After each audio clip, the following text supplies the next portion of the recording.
In this video, I will show you my experience growing Gomphrena in a container on my balcony. I will discuss growing them from seeds, the size of the container, soil, watering and care. I will also discuss how to harvest Gomphrena to enjoy it as a cut flower in a vase and how to dry them for preservation. Hi, if you're new here, my name is Nikki and I garden in a 20 by 8 feet deck in Garden Zone 6B7A in New Jersey, USA. Every year, I make bouquets from my garden flowers and gift them to my friends, family and neighbors. While reading the flower recipe book, I came across their ingredient chart to make interesting flower arrangements. They give ideas about using different shapes and sizes of flowers and fillers to add texture and interest.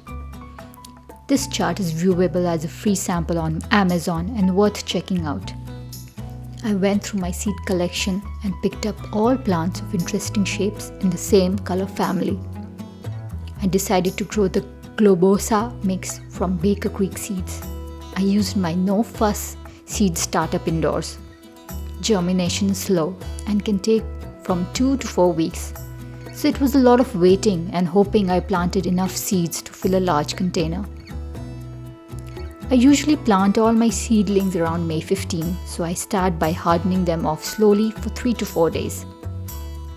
I use my favorite Miracle Grow moisture controlled potting soil, my favorite cement planter from West Elm in the spot that gets the maximum sunlight all day. These plants have a long taproot, so keep that in mind when container gardening. Depths of 12 to 24 inch for container is what is recommended. When I planted it, I was kind of concerned it looked very sparse, but as you will see, they fill up decently. Young plants will require regular watering, but mature Gomphrena flowers are drought tolerant. Gompphrenas are slow growing, so patience is required. A month after planting outside, you will see the first flower.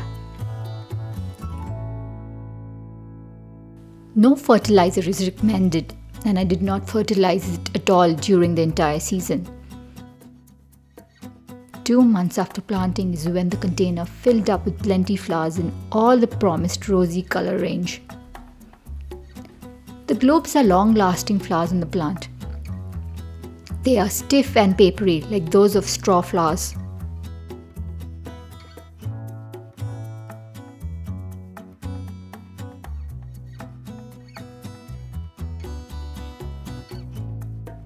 Each bract contains a tiny white or yellow flower that is visible at close range.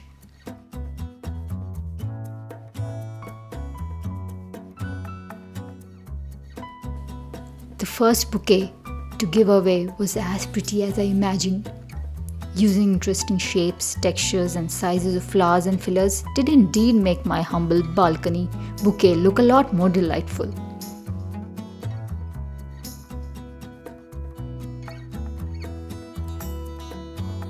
Now, I did end up making a few mistakes with this plant. I think I watered a bit too much and especially on the leaves, giving an issue of slight powdery mildew on the bottom leaves. I also did not harvest the blooms often, which led to 2 problems. One, the plant ended up being a bit leggy. The other issue was the globes started fading and kind of elongating on the plant. Since my plan was to harvest them for drying and preservation, I missed my time frame for saturated colors and ended up with a lot of faded ones. Anyways, when I did remember, I harvested all the flowers I could. I tied them up with these twisty ties I had lying around. It is suggested to hang them upside down in a dark room, but I just stored them upright in a vase in a dark closet with no issues. Ideally, you should harvest them as soon as the flowers open. Include those in bud or half open stage if you like. Avoid flowers that are beginning to lose their colors. These flowers stay until frost, but I got rid of the plant in early November since I wanted to plant my tulips and bulb lasagna for the next year.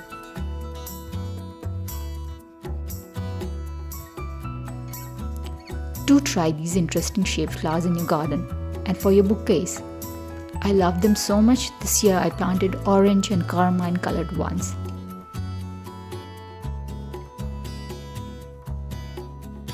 Thank you for watching my video. If this video gave you any value, please like and subscribe.